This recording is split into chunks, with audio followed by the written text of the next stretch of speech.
Hello. Thanks for being here today. My name is Jarrett. I am the Senior Vice President of AI Growth at Wiley. What you just saw in that video is some of the voices and expectations and questions from researchers and authors when it comes to AI. So our goal in this conversation today is to start to demystify AI through the eyes of researchers and authors. AI is a big blob out there, and we want to try to break it down, make it more accessible, figure out what's real now, what's coming next, what may never happen. So before we do that, though, I want to take us back 25 years. 25 years ago was 1999. Raise your hand if you remember where you lived in 1999, where you worked. All right, what were you thinking about then? What was happening, right? You were Y2K. Remember, we were worried the world was going to end, right? We were going to destroy the whole world, Y2K. Also, it was the dot-com boom era. I was living in San Francisco. I was helping to start a little company. It was called ugripe.com. Ugripe.com helped. It was a place for online complaint resolution. It was basically Twitter long before Twitter was Twitter. And it was hard sledding because we were trying to figure out this internet thing, right? The internet was a general purpose technology. It had some interesting abilities, limitations. We were trying to figure out how is it going to change work? How is it going to change society? And it was hard work, and we weren't particularly succeeding at ugripe.com. And I remember one day driving to the office, and there was a new sign about a block away. Some new company had moved in about a block away from us. And it was a silly word I'd never heard before. And each of the letters was like a different color. Any guesses on what it was? Google. Google had literally just started a block away from ugripe.com. So you sort of remember the two powerhouses of the internet boom, right? Google and Ugripe. So no, Ugripe didn't make it. It wasn't successful. But it showcases the moment that we're in. That was a transformative moment where we're trying to make sense of change and to figure out which way to turn and what was going to be long-standing and what was going to just be temporary. And for me, that helps.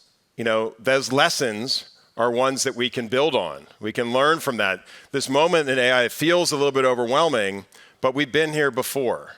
Right? We can look at the internet revolution. We can look at the smartphone revolution. We can see the patterns in that, and we can learn from that. We can also see ways that this is going to be different. The AI revolution will happen faster than the internet revolution and the smartphone revolution because those technologies are already in place. The AI revolution is going to favor incumbents as opposed to startups. Why is that? Data. Right? Data is the oil that feeds AI, and incumbents have the data.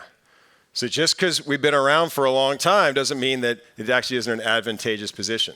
So the lessons that I've learned in the last couple technological revolutions are assets. But who's really has some lessons to learn here is Wiley. My employer is 217 years old. They have continued, and we have continued to learn and adapt through disruptions. Sure, the internet boom, the digitization of almost all content, but the industrial revolution, right? Those are the things that Wiley's had to figure out how we continue to forward our mission of getting great content out into the world to solve the world's hardest problems. So what have we learned, and how are we moving forward? We absolutely see the potential of AI to accelerate the pace of research, authorship, reach more audiences. We also know there's a lot of risks to manage with that. We also know that there's a lot of hype. And so we're trying to not just do things because it says AI. We don't want to just chase the hype. We want to lean in and learn. We believe by leaning in and learning and adapting and trying things, we're actually going to move further faster than sitting back and trying to listen and learn, and hope that the answers reveal themselves. And so, what does leaning in mean to us? The first thing is experimentation. We want to experiment. We're trying to use these tools. We're using them in our research exchange, the new platform we've launched for submission screening and peer review of journal articles. We're building out research integrity tools and screens within that platform that leverage AI. We're building AI into our courseware, our iBooks platform. We're using AI to identify compounds that have never been synthesized by humans to figure out if that can accelerate scientific discovery. So we're using and experimenting. Importantly, we're not betting the company. We're not making huge bets, but we're making small and medium bets that are allowing us to learn and figure out what the technologies can do, and importantly, what they can't do. What are the limitations? So we've all heard about hallucinations, the risk of bias. Those are some of the limitations of generative AI in particular. The other thing that we don't talk enough about is Gen AI is not deterministic. It doesn't know the right answer. It's predicting the next best word in a sentence to please you, the person who entered the prompt. And so that means that it isn't actually very good at authoritative tasks. It's better to help push creative tasks forward. So I'm writing a paper. Give me 10 ideas for how I might title this. Or review my abstract and tell me 10 suggestions for how I can improve that. Gen AI out of the box is actually better at pushing my creativity and changing the way I think than answering specific questions where I need an authoritative answer. So it's limited in authoritative tasks. And so we need to figure out different ways to blend in the right answer, or at least the current thinking, and to help make sure that the people who are absorbing that and receiving that understand the source of that information, with what trust I should put into it. And so breaking that down, we're starting to understand when we can use it in more authoritative tasks, which is so important to so many of the communities that we all serve. And in doing this, we understand the risks and we can manage those, maybe minimize those. We can't make them all go away. And we can identify the opportunities and try and elevate those opportunities. So the first thing about leaning in is experimentation. So there's a gentleman named Ethan Mollick at the Wharton School. He writes a lot about AI. And the key thing he says is you have to use it, right? You have to experiment to figure it out because it's a general purpose technology, which means it's not obvious how it's going to help any individual in the room. So one of the things he says is you have to use it for 10 hours yourself to figure out how it might be helpful because your context matters. So how many of you have used a Gen AI tool, invested at least 10 hours in Gen AI? So it's about half. So the other half of this recommendation is spend a little bit of time, figure this out, figure out how it might help the work that you do. So if step one of leaning in, really important other piece of this is listening and learning. So we really want to do this work in partnership. We serve a lot of different audiences, be they authors, academic societies, faculty members, institutional librarians, corporate R&D. So how do we listen to all those audiences and figure out what their challenges are and how to partner to solve those? So we'd like to share today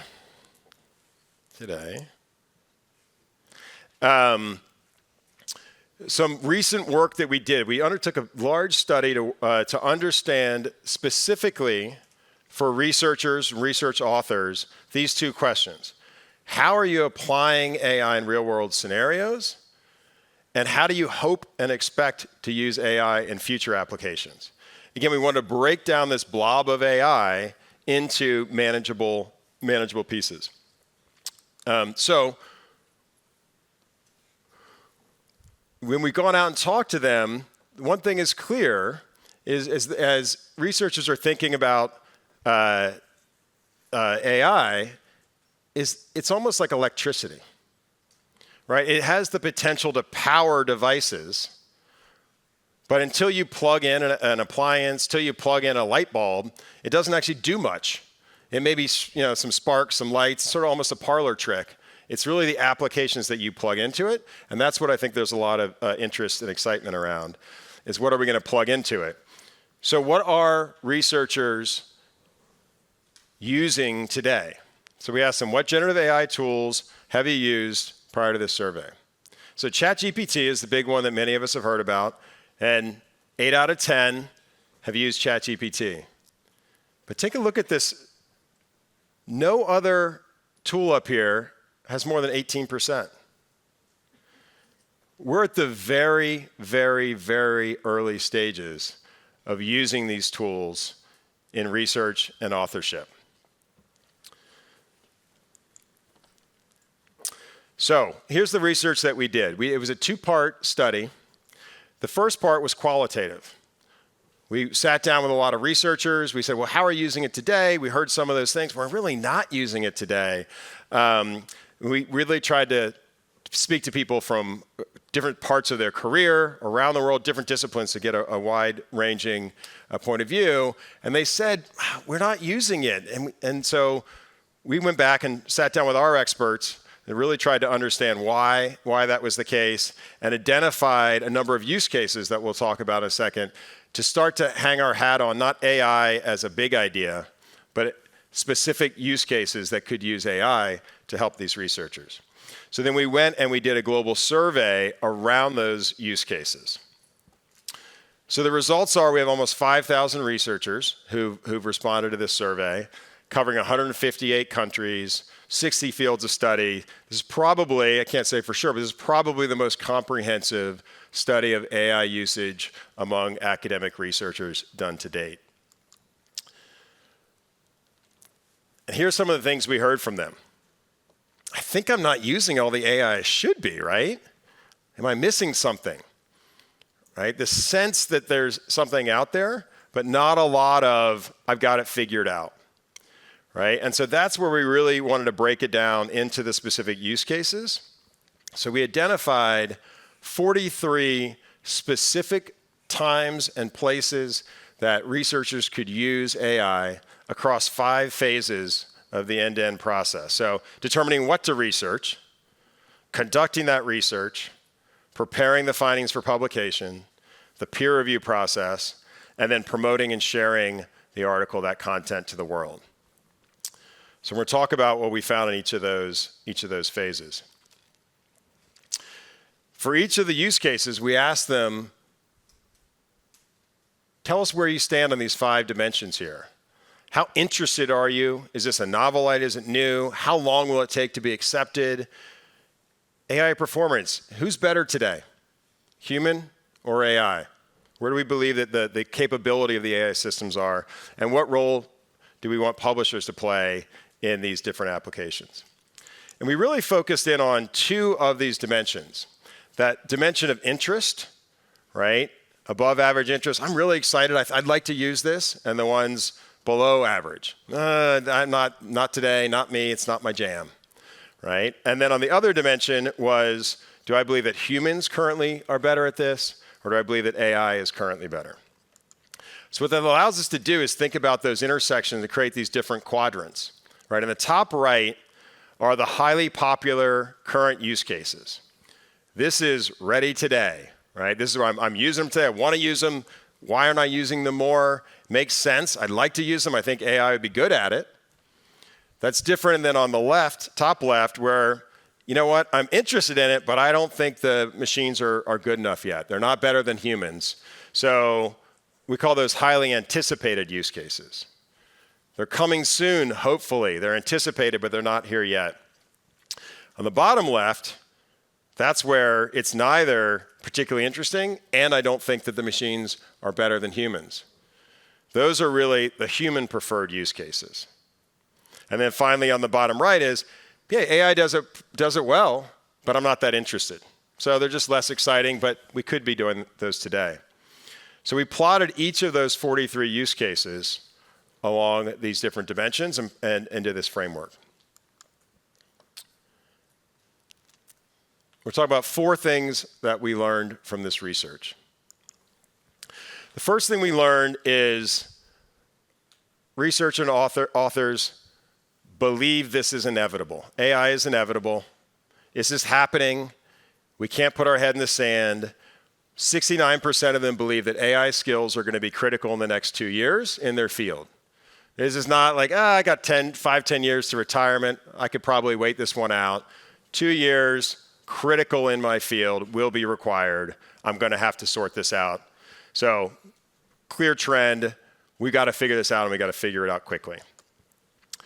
The second trend is that there are some areas where researchers are ready to go. They think that the capabilities are there. They'd like to use these tools, but the reality is they need help and they need guidance. 2 out of 3 of them say, the reason I'm not doing more in thinking about how to use AI in my work is I don't have guidelines, I don't have training, I don't know what is safe, ethical use of AI in my work. Who can help me understand that? I don't want to be on the wrong side of some issue if I use it in the wrong way. I can use spell check, right? That's okay. Can I use Grammarly? Grammarly probably okay, right? Can I use ChatGPT for a first draft of my abstract? Like, where is the line? Who's defining the line? How do I have to disclose that to my publisher and the authors? To the readers. So importantly, they're looking for this guidance, and where are they looking for it from? 70% of them expect publishers to provide a key role in describing what is safe, ethical use of AI, and what is appropriate disclosure. So this is clearly a cry for help. This is begging, with the qualitative work, begging for someone to help me understand how do I stay safe while experimenting with these new technologies. So, in particular, where are they excited and believe there's opportunity now? Where are the ready now opportunities for using AI? And if you think of the different phases, those 5 phases, the preparing for publication, so the actual authorship is where most of the ready now applications are. And so look at these green stars, right? This is where we have was it 6 out of the 9 are in that top right quadrant. These are the types of use cases that people are saying, I'm ready to go. Give me the guidelines, tell me the right tools. I'm willing to dive in and try this. And a couple, selecting the right journal, generating reference recommendations, creating an article abstract. Maybe those I'm not ready, but most of these I'm ready to go. So let's dive in a little bit on these specific use cases and think about what guidance would we give authors today around these use cases, or what tools could we give them? So checking their own work is a big area where they say, I'm ready for AI to help me there, right? Detecting errors or bias in my own writing, looking for unintended plagiarism, right? So a lot of the tools and investment we've been making in research integrity can help authors during the authoring process to check for some of these things.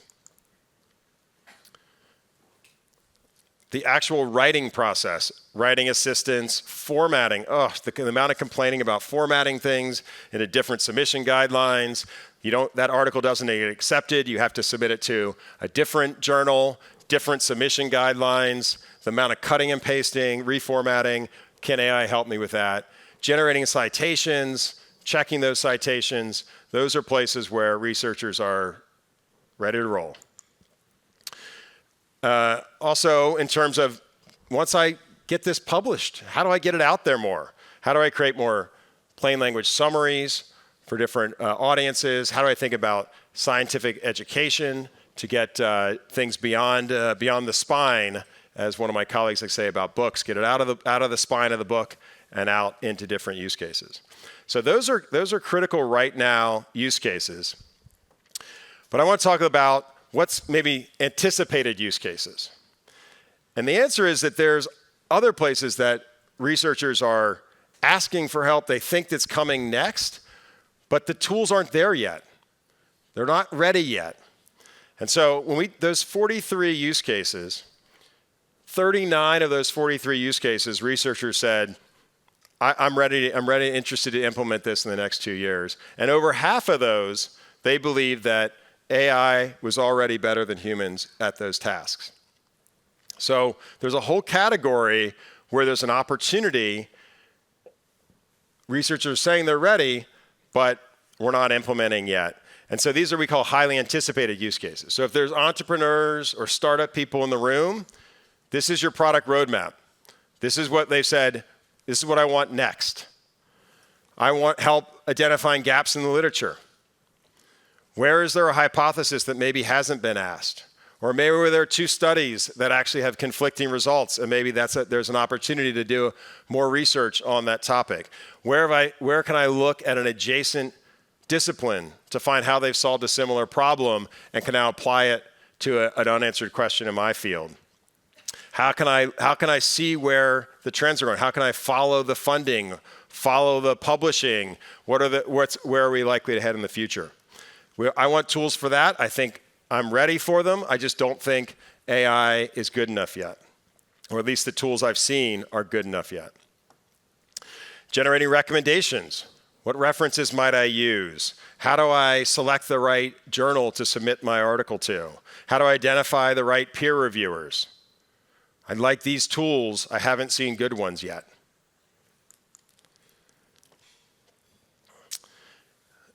Administrative tasks, offloading those things that are just getting in the way. I think I spent a lot of time on funding applications, right? That's a lower risk activity maybe than writing my journal article for publication, but I would love help getting those funding applications written.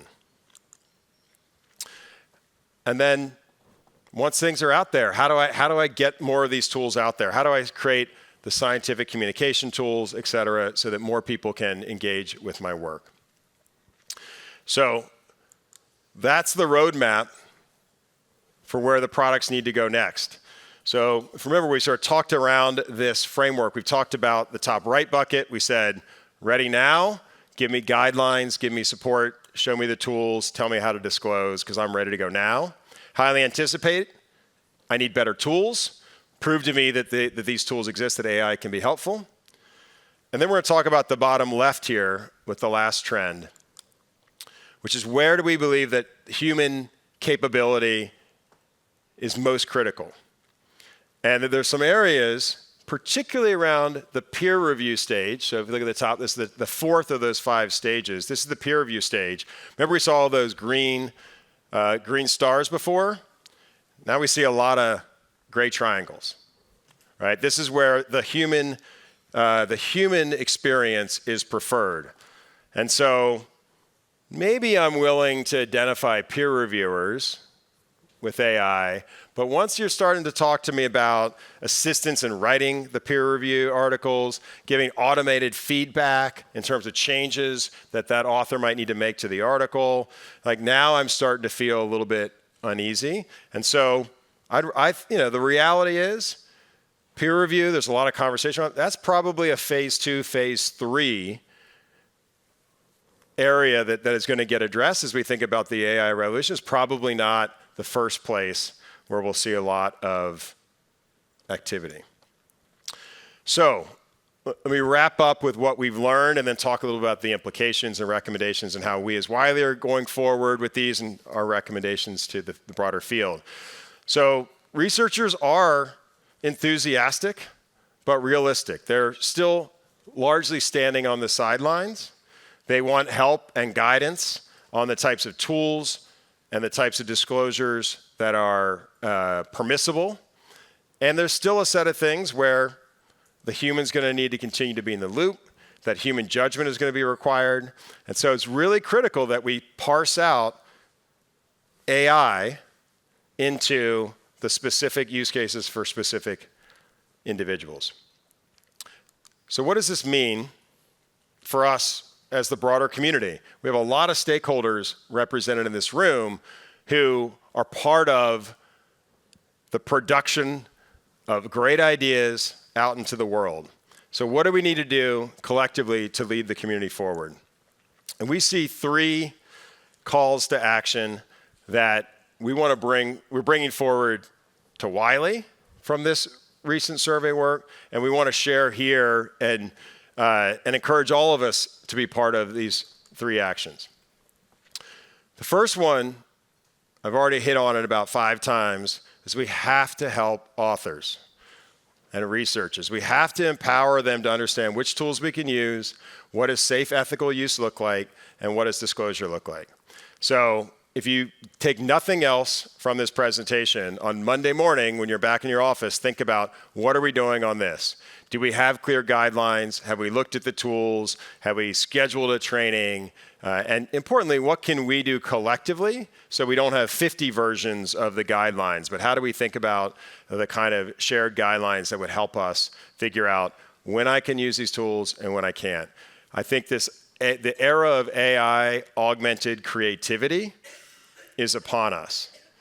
If you imagine 5 years from now, great content being created, how much of that will be created with zero use of AI? Zero spell check, zero Grammarly, zero generate this bar chart from this data for me, right? It's easy to imagine that most of that content will be touched by AI. So how do we map the pathway for AI augmented creativity? So that's the first call to action. The second one is that we've got to look at these AI systems and demand ethical treatment and transparency, right? That we need to be thinking about, when do humans need to be in the loop? How do we think about bias? How do we think about what the ethical standards are? But also, how do we think about making sure that we can trust these systems? Trust may be the scarcest resource in 5 or 10 years from now. What can I trust? I may be an avatar, at next year's Frankfurt Book Fair at the rate we're going here. So I use a little acronym to think about what are the things that we want to push for here. I call it TPAC. So not Tupac, TPAC. That stands for transparency, protection, attribution, and compensation. So transparency, what went into these models, and what are any recommendations that are coming out of these models based on? If I'm making a medical decision for myself or a loved one, I want to know if that model and that application is using the discussion board from Reddit, a preprint server, or the version of record. And I want to know when it was last updated. When did it last look for retractions? Science is an ongoing dialogue. I want to know that that is using the most authoritative content. So I don't know that today. I can't see the transparent data provenance of what's going on into these systems. So transparency is the T. Protection of copyright, right? We all know it's not even sort of the best kept secret anymore. We all know that these systems were trained on a lot of copyrighted content. And there's arguments being made around fair use and exceptions. And so we really need to advocate for strong copyright enforcement. And part of that is actually licensure, right? Creating a robust licensing marketplace supports the argument that there is access to this content, and it reduces the probability of fair use and exceptions. I'm actually going to be on a panel immediately following this session on this very topic of content licensing for AI. So we'll dig a lot more into that. I recommend people sticking around for that. So TPAC, so we talked about T and P. A is attribution. Attribution is critical in our communities. It's also really, really, really hard for large language models, right? Trillions of words have gone in. They got converted into weights in a model. Those weights were used to generate some output. So it's like having a giant stew that tastes really good and asking the question, which grain of salt gave it this flavor, right? Technically, it's just a hard task as much as we want to. And people are working on that problem, but that problem is not going to get solved in the short term. But as we start to get models that are the application of those models at what's called the inference stage, and people have heard the RAG, retrieval augmented generation, where we're actually using data in real time to create the answers, absolutely. We need to have standards and guidelines, make it really, really easy and really obvious to cite the authors, link back to the original source. So we collectively need to build that framework for attribution and to make sure our contracts and our partnerships with these technology companies build that in as well. And then the fourth piece is compensation, right? Honest pay for an honest day's work, right? And so that's pretty core. If you've used copyrighted material to train a model, we should, advocate for compensation flowing to those copyright holders. So collectively and individually, we need to push for this kind of transparency and ethics, and we will do much better leveraging the strength of the community and the scale of this community. Because in many cases, we're talking to big technology players, and when you sit down at the table with them, you want to have the scale of this whole community and the advocacy of this whole community pushing for this. And then the last call to action, this gets back to those tools that are not yet ready for prime time, right? The AI applications. All of this talk about models, we're just in the iOS versus Android era, right? These big tech companies, they're fighting over who's going to be the platform for Gen AI applications. But the value, 99% of the value is actually going to get built on top of that. It's going to be the application. It's going to be who builds the Salesforce.com, who builds TikTok, who builds Amazon. Like those are the applications that got built on the internet or got built on the smartphone platform.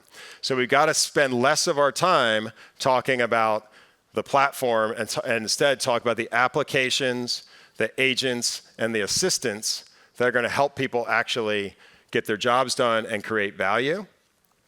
So we think that this community has a lot to say about what these applications need to do. We know what authors need. We have authoritative content. We can't do it all alone. We think that we ought to do it in partnership. So one of the things that we're really excited about, and we just are announcing this program today, is something we call the Wiley AI Partnerships Co-Innovation Program. What we're doing is we are working with startups and scale-ups and other companies to say, let's work together to build these applications. Let's take the know-how, the PhDs we have on staff, the authoritative content, the databases, the global networks, the society partners. They all have a voice to contribute into what these applications ought to look like. So how do we work with you, startup, who's got the tech and the funding and the youth and ignorance and things that I no longer have? And how do we work together to create these applications? And so we want to take these use cases that we talked about today, the ones that are high potential, and turn them into reality. There's a company that we've started working with as part of this program. They're based in Seattle, Washington. Their name is Potato. Potato is an AI research assistant for bioscientists. It helps them synthesize the research. What's the available literature out there around this particular problem? How do I quickly summarize it, identify related research? How do I generate a protocol or a method for the experiment that I want to run? How do I then run that experiment, not in the lab, but in silica, in the dry lab? Simulate that, the various combinations of that experiment, and find the couple versions that are most likely to be successful, and then run those in the wet lab. So they want to build that interface, that single one-stop shop to help design, simulate, and execute a scientific experiment. So we have authoritative content that plugs in to that literature review. They're generating protocols. They're just hitting a database of open protocols. Wiley has a product called Current Protocols. It has 25,000 protocols that have come out of journal articles that we've published over the years. It's the world's biggest catalog of protocols. So, all right, let's put that in their tool and see if we can make that tool more effective.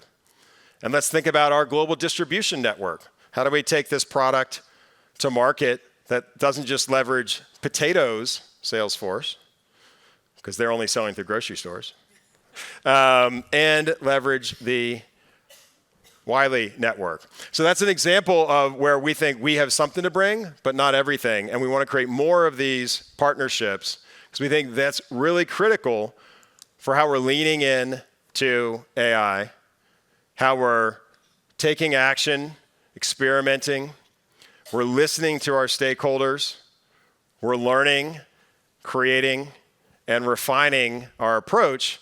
And we think that that's going to allow us to reimagine the future.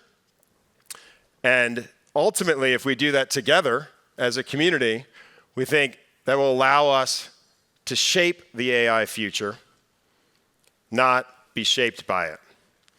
And I think that's the promise and that's the challenge that we all have. And I hope that some of this content that we're going to be sharing over the coming weeks and months will help us do that even better. I'm going to stick around and grab me and we can talk more about this or answer questions offline. But really excited to be launching both this research and be launching this exciting partnership program. And thank you for your time. We appreciate it.